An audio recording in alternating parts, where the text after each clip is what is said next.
sarap.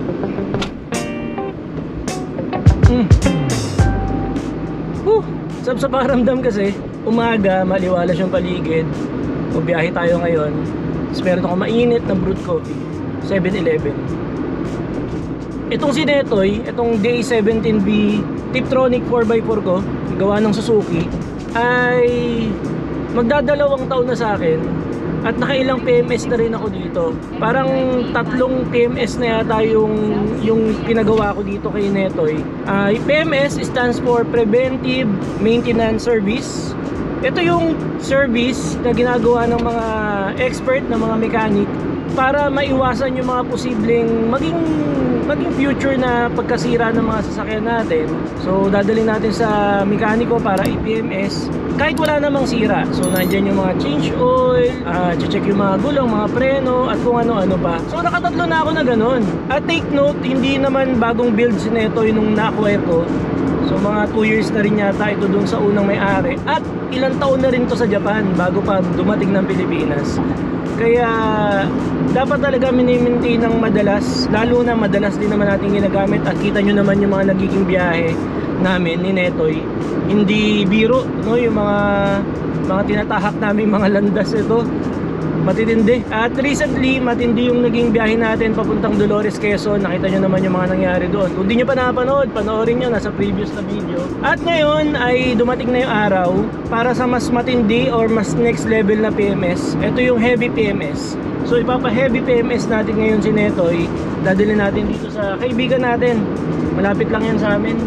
Around 8 kilometers lang. So dumadaan tayo dito ngayon sa North Luzon Expressway para pumunta sa DA Surplus Manila. So sila ang mag-heavy PMS kay Netoy. Mas next level yung PMS na gagawin. Papakita ko sa inyo kung ano yung mga prosesong pagdadaanan ni Netoy mamaya. At makikita nyo sa mga hindi familiar sa heavy PMS na napaka-importante na ginagawa natin ito sa ating mga sasakyan. Tsaka may mga naririnig akong tumutunog din ngayon kay Netoy after nung biyahe namin sa Dolores, Quezon. So papacheck ko rin.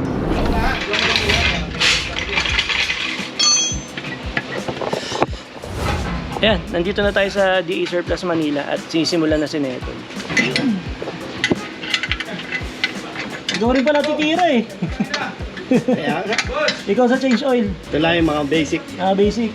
Bali, ang gagawin ngayon dito kay Netoy is heavy PMS. So, makikita nyo mamaya kung ano yung mga, i-share ko sa inyo kung ano yung mga detalye na gagawin kay Netoy sa heavy PMS. Iba kasi siya sa basic lang na PMS. Iba na pala yung mags ni Netoy. Ito na yung mags niya. Ito ay stock ng DA64 na size 14 din siya. So kung familiar kayo dun sa dating mags ni Netoy, iba na yan. Ito ay galing kay Mayor TV at nakuha natin sa presyong kaibigan. Tagal ko na kasi gusto talaga magkaroon ng original na Japan Suzuki na mags. Pero yung pang DA17, hindi yan. Ito yung pang DA17 na original na mags. Ay, nakatakip. Yan, ang original na DA17 na mags. So magkaiba siya. Ito mas maraming spike, pero size 14 din siya. Tsaka yung finish niya, kitang-kita yung pagka-alloy. Yung nakakabit kasi kay Netoy na pang DA64 ay may paint. Ayan o, meron siyang pintura. Ayan, yun yung pagkakaiba. Pero kung personal preference, mas gusto ko yung forma ng mags ng DA64 na original. Preference ko lang yun.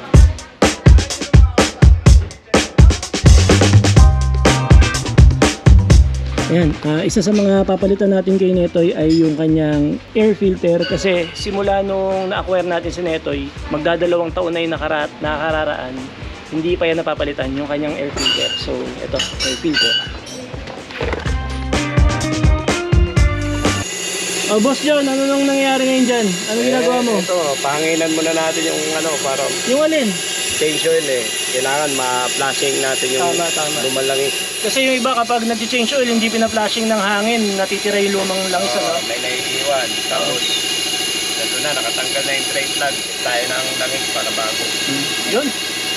May idea ka, Kuya John, kung ano yung mga gagawin dito sa heavy PMS? Magkano yan? Throttle body, Cleaning. cleaning, tsaka sensor, mga sensor. Oo, importante yun. Tapos yung spark plug. Palit na yun. Palit na yun. Tingnan natin kung palitin na o ano. Tapos air filter. So, ibig sabihin yung spark plug, pag di pa palitin, okay pa siya. Sa heavy PMS, pwedeng hindi palitan. Pwede naman kung ano, matitignan naman natin. Tama na lamang. Marerekomenda nyo naman ano. Dati hindi ko naintindihan yun yung mga ginagawa. Bakit kailangan dalhin sa mekaniko kung wala namang sira. And then eventually, natututunan mo na ganun pala talaga.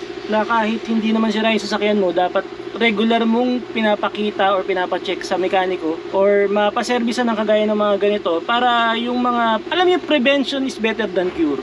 So ganun siya. So kung bago ka lang na nagsasasakyan at halimbawa minivan na kagaya nito, surplus to, syempre mas medyo mas may edad na yung mga ganitong sasakyan, dapat talaga pinapa-check natin, pinapa-PMS natin. At kagaya ng ginagawa ngayon kay Netoy, heavy PMS kasi medyo matagal-tagal na siyang sasakyan, no?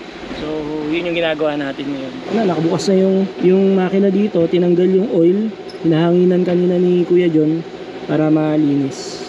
O, Kuya John, ano naman nagaganap dyan? Ito, magtatanggal tayo ng oil filter. Dapat ba laging pinapalitan yan pag nag-change oil? Kasama palagi yan. Pag hindi pinalitan yung oil filter, ano mangyayari? Useless. Bali wala rin, ano? Oo, walang maglilinis ng ano. Importante yun. Yun lang. May hinakamay ko sa ganda. Yun lang. Kasi sila nakinaw yung mali. Boss, bakit pinapalitan yung air filter?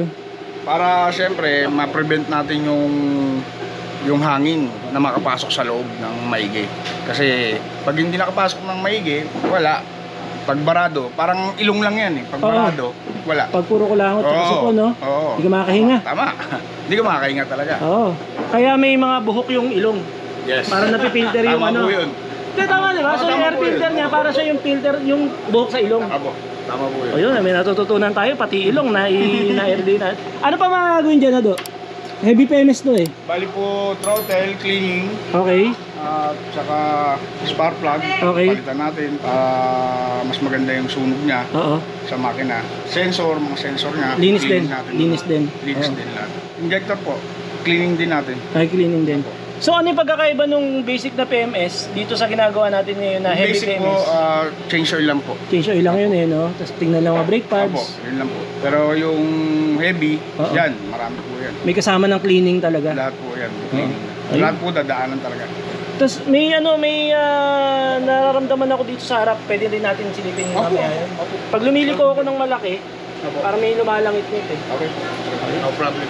Thank you, Ado. 10W40 na fully synthetic gawa ng Zik. Zik, baka naman. Kayo ginagamit dito sa DE Surplus Manila. Ado, bakit fully synthetic ang gagamitin? Anong advantage ng fully synthetic sa hindi fully synthetic na langis? Kasi po, pagka hindi fully synthetic, ano lang po ito, 3-cylinder.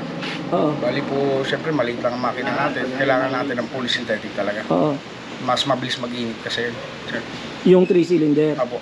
So ano ang nagagawa ng fully synthetic?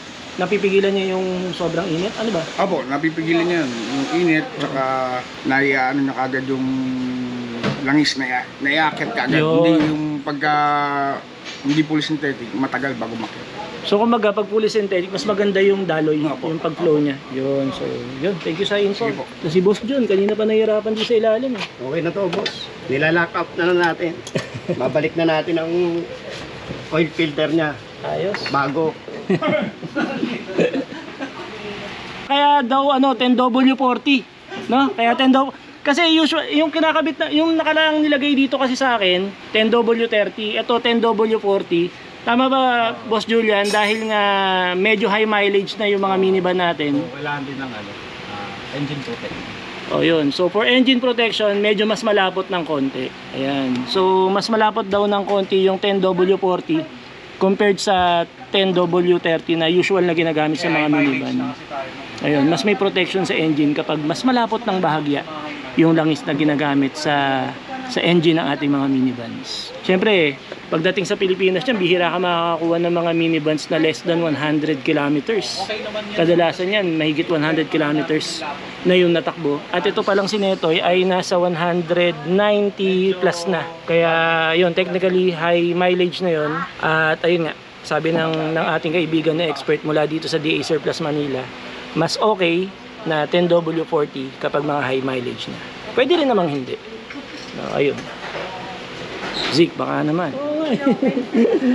Ayun na. Kasama sa Heavy PMS ang throttle cleaning. So ito yung throttle ni Netoy. Lilinisin yan. Nakakatuwa sa Heavy PMS, no, mas nagkakaroon kayo ng bonding ng sasakyan mo. Kasi ngayon ko lang nakita tong internal organ ni Netoy na to. So lilinisin daw ito. Hindi ko alam paano lilinisin. So silipin natin para mas goods si Netoy. Ayan. Throttle ni Netoy. Ito yun. So ito palang throttle ay nandyan. Ayan o. Ayan. Oh. Ano yung nagawin ko pang linis? Putro body, sir. Okay. Parang yung iba rito. Sarap sa pakiramdam na yung sasakyan mo, na yung pinakamamahal mong sasakyan ay unti-unting lalong kumikisig.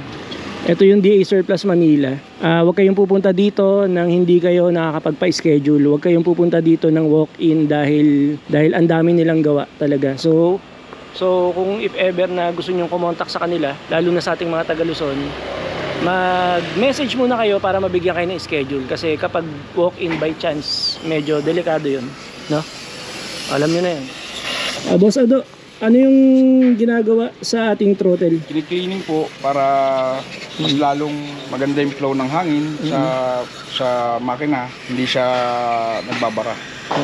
Ayan po yung ginagawa namin dyan. Kini-cleaning po yan. Sa basic PMS hindi kasama yan no? Pero sa heavy PMS talagang ginagawa siya. Apo. Usually ilang kilometro ang tinatakbo ng sasakyan bago mag heavy PMS? Yun yung magandang Matagal tanong po yan. Siguro 1 year. Ganun. Depende rin siguro sa tinakbo, no? Opo. Pero kung katulad po sa inyo, madalas umalis. siguro In terms of kilometers? buwan po, ganyan. Hindi, sa kilometers, sa kilometro. Kilometers, 6. Lilinisin yung throttle body. Opo. Okay. Kung parating ginagamit. Kung parating ginagamit. Boss John, ano ginawa mo? Siyempre sa atin to eh. Oh. Ito yung service ng Dasat Plus Manila. Oh. Meron na tayong Tinabi mo ako, nilagay mo ako sa tabi ni Mayor TV. Oo. Masama ugali niyan. Pag papalitan natin. Oo, baka pwede niyong burahin. Biro lang yan. Love you tol, love you tol. Tatakpan natin yan. Ayan, si Boss John nagsabi, hindi ako ha. Takpan mo dito, no?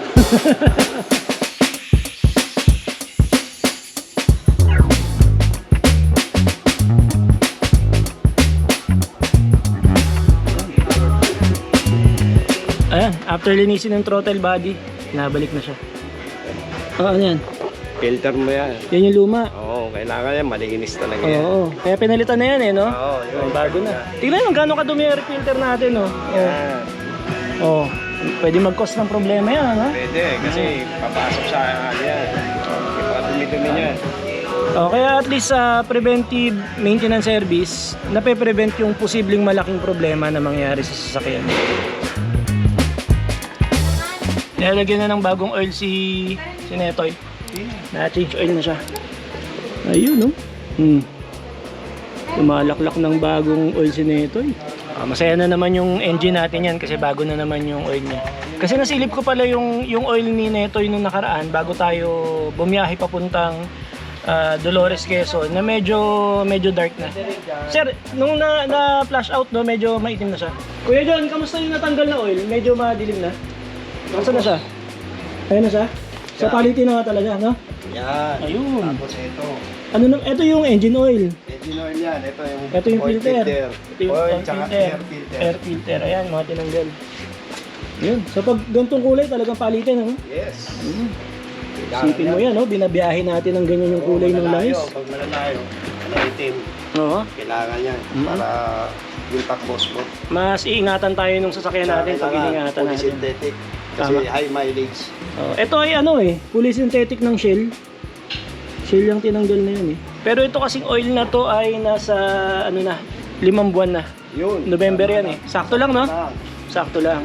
Pero lang yan, nasa 3,000 kilometers lang yun. basta Kung ano mauna, no? kung 5 months na, okay na yun. Yun nga yung pagkakaunawa ko. Pahabain pa. It's either mauna yung 5,000 kilometers or 5 months. So kahit wala pang 5,000 kilometers at naka 5 months na, palitan na. Tama. Or Mas maganda. naka 5,000 kilometers kahit wala pang 5 months. Kung ano yung mauna. Mas maganda, pa-change oil pa rin. Change oil talaga. Kumbaga, mas piliin natin yung maliit na gastos kaysa dun sa mas malaking gastos pag nasira. Patatagalin. Ayun, so next na step na gagawin kay Netoy ay papalitan na raw yung spark plug. Nandyan yun eh. Yan, hugutin na siya.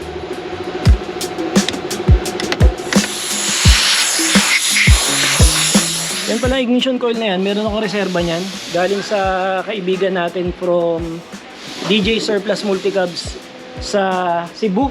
Nung pumasyal tayo dyan sa Cebu kasama si Mayor TV, binigyan tayo ng mga spare parts ba na mga pwedeng magamit natin kapag nasira yung mga nakakabit kay Netoy. So isa sa mga binigay sa atin ng kaibigan natin, shoutout kay Sir Dave ng DJ Surplus Multicab, ay yung mga ignition coil. Tsaka mga stabilizer link, yan, binigyan tayo niyan. So sinakay ko talaga ng eroplano kahit medyo mabigat. Ayun, tuloy-tuloy pa rin yung paggawa ni Sir doon, kay Netoy. Tapos, pansin nyo to, tingnan nyo to. Ayan, yung napanood yung video na nakaraan, ito, ini-edit ko dito. Dahil na-anticipate ko na posibleng gabihin ako dito ngayon sa DE Surplus Manila, kaya dito na ako nag-edit ngayon. Boss, pasilip na nung spark plug. Ang sabi ni Boss Julian, hindi pa papalitan. Dahil okay pa, no? Dahil titignan ko muna, boss. Sige. Bago tayo, Sige, si Ado muna ang titingin. flash muna. Ayan. Oo. Okay pa? Okay pa. Okay pa. Wala pang rito sa, Oo. wala pa. Bali yung gawin mo, cleaning na ito, balik mo sa pagkabago. Kaya mo yun? So, ang hirap ng challenge, ah. Lagay Balik mo mo sa pagkabago. Lagay mo raw sa kahon. Lagay mo sa box. Oo. Kailangan bago uli. Hindi ganyan. Bago uli dapat. Paano yun? Balahan mo ng yung barena, balahan mo ng cap brush. Magiging bago uli. Ayun. So, ang decision dun sa spark plug natin, hindi pa siya papalitan. Dahil... Halos pa naman, boss eh. Bago. Halos Bago bago pa, pa. no? Okay Wala na, okay. pang yung carbon sa labas. Oo. Hindi pa sumisingaw. So, hindi practical kung papalitan, ano? Apo. Tama. Ito po yung Ito sa po, amin, kaya pinalitan. lumabas na. Tiga mo.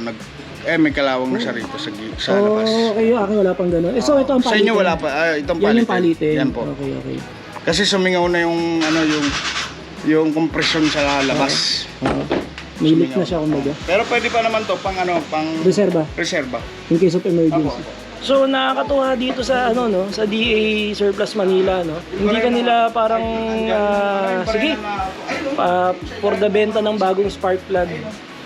Kahit okay pa yung spark plug mo, re-recomendahan na lagyan na ng bago. Kasi na-expect ko talaga papalitan na namin ng bago yung spark plug ko. Kasi nga nakailang PMS na ako. So feeling ko ngayon hindi na siya okay. Pero mas alam nila yon, okay pa raw yung spark plug, lilinisin lang.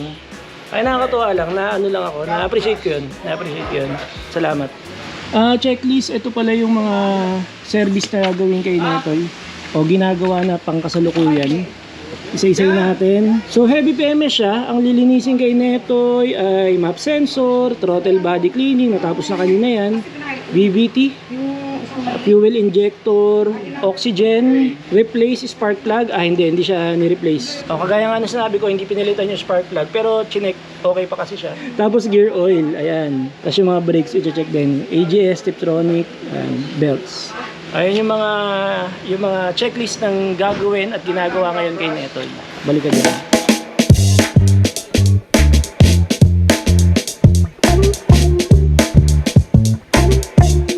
Ang lamig ah. Sir. Anong nangyari dyan? Tinanggal natin yung carbon niya sa ibabaw, sir. Parang bago oh. Yung pinapagawa mo sa kanya kanina, nagawa niya, no? Kailangan ganyang kalinis. Parang brand new na siya ulit. So, ang importante pala sa spark plug. Yun dulo po. Yung matanggal yung carbon. Oo. Carbon niya. Para ito, mag-contact okay. uli yung kuryente. Okay. Nakatipid ako dun ah. Okay po. No? Apo. Thank you. Salamat. Ito po. Ganun yung ginagawa. Yan.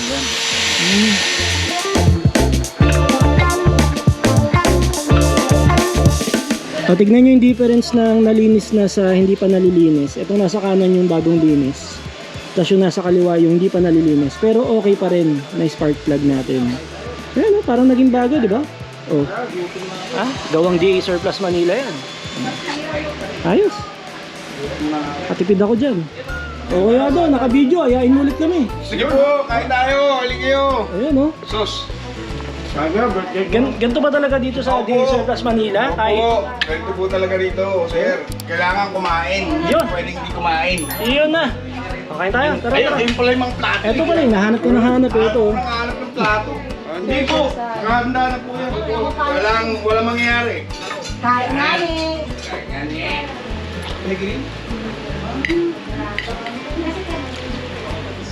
Kuya John, ba't tinanggal mo yung gulong? Paano ko andar? Mamaya ka na alis. Hindi, titignan pa yung pads mo. Ah, kung ano, sisilipin. Kung ano, babaklasin pa ni Master Ado yan. Okay. Silipin niya kung okay pa, cleaning lang o change na. Oo, so, Kasi malayo yung binabiyahe mo, brother. Kailangan. tama. Tsaka importante, nararamdaman ko rin yan minsan malalim eh. So, check natin. Ni Master Ado yan. Sige, sige lang. Pero yung mga kalakalawang na ganyan, wala naman yan, okay lang yan. Importante yung ito. Oo. Lining. Tama, tama. So yung part ng heavy PMS, titignan din syempre yung mga preno natin. Para sure tayo, kada babiyahe tayo, preno ang number 1 kailangan. Actually, kung importante yung andar, mas importante yung hinto. Okay pa. Kung makapal pa, cleaning lang o Makapal pa. Kitang-kita naman ano, makakapal pa sa 80% pa yan. 80%. Mga ilang percent bago palitan? Mga 30. Yung talagang halos magbabakal sa bakal na, no? Apo. So okay pa yan, 80. Okay pa. cleaning lang. Cleaning lang. So ayun, syempre hindi naman basta-basta pinapalitan agad-agad kung okay pa yung parts. Bukod sa syempre para makatipid din yung kliyente, tayo na mga may minivan or may sasakyan, nakakatawa yung mga ganitong services na kapag okay pa yung parts mo, hindi pa nila i-recommend na palitan. Linis-linis lang. O, tipid yun, di ba? Tipid yun. O Kuya John, tinatanggal mo na naman yung gulong. Paano ko andar? Dito naman tayo sa likod. Check natin, brakes. Ayun, syempre, drum brakes naman dito. Yung pinaka-importanting bagay. Tama. Yun nga, kagaya ng sinabi ko kanina, kung importante yung pag-andar, mas importante yung paghinto. Hindi pwedeng andar ka ng andar, tapos hindi mo kayang huminto. Mahirap yun.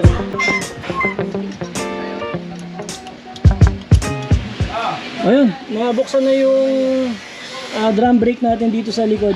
At sabi ni Kuya John ay makapal pa daw. So makakatipid na naman tayo sa preno dahil hindi pa siya kapalitan dahil makapal pa nga daw. Very good Netoy, very good.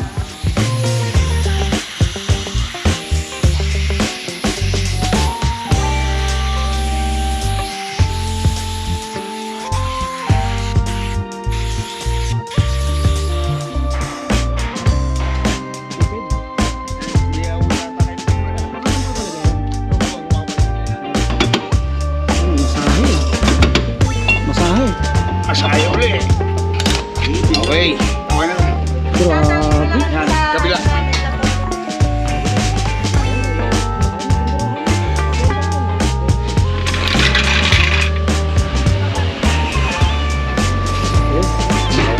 Master Ado, anong nangyayari dito? Ito po, kiniklining po natin yung injector niya. Anong injector? Fuel injector? Hindi. Apo. So anong pinakatrabaho ng fuel injector? Siya po yung nagbibigay ng gasolina sa makina. Oo. So pag wala siyang bara, mas maganda yung bigay Apo, niya, no? So yun yung nangyayari ngayon. Yan po. Malalaman natin kung gahamog. Oo. Kailangan niyang ganyan, ganyan. So ito tama itong nangyayari na to, diretso yung labas. Good. So kasama talaga to Master Ado sa Apo, ano? Sa heavy PMS. Heavy PMS. Sa regular hindi. Hindi po. Okay. So okay pa yung ano natin? Apo. Injector? Nice. So far, Kuya Ado, anong napapansin mo sa ano ko, sa unit? Ay lang naman po, mga minor lang po ito. Minor lang. Wala ka pang napapansin na parang magbibigay ng sakit ng ulo? Wala po. Okay. Good, good. Wala po. Nice. Ayos. Yun lang naman yung gusto kong marinig mula sa mga expert na mekaniko na okay si Netoy. Okay na okay pa po si Netoy. Ayun. Thank you, thank you. Wala pa pong sakit. Ano ba yung ano? Ano yung problema niyo po, sir? Ikaw. Hindi, hindi. Wala akong problema. Ah. Kaya lang, syempre, kagaya ng ano, ito, ni Master Ado, gusto ko sa kanya manggaling na si Netoy, walang problema. Walang problema. Oo. Sinabi niya naman wala. Pero ano ba yung, kasi kaya narinig ko may narinig ka mo sa...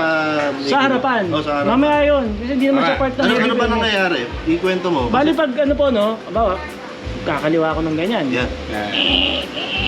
Tumutunog na ganon. Gumaganon? Gumagano. Baka may mekaniko pa sa ilalim. Sana sinilip mo. Hindi, kasi pag gumakano naman ako, Oh, ayan. Ayun, iba naman. Gumiginawa. Gumagano siya, aray ko na yun. Gumagano na pag pakabila.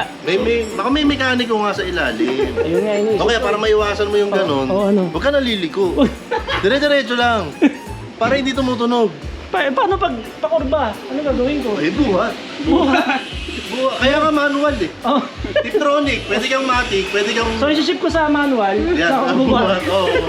Ganun. Kala ko ibabangking ko sa mga kurba, hindi ko ganun. Basta naka-helmet ka, walang problema. Ayun naman pala. Dapat nag-helmet tayo.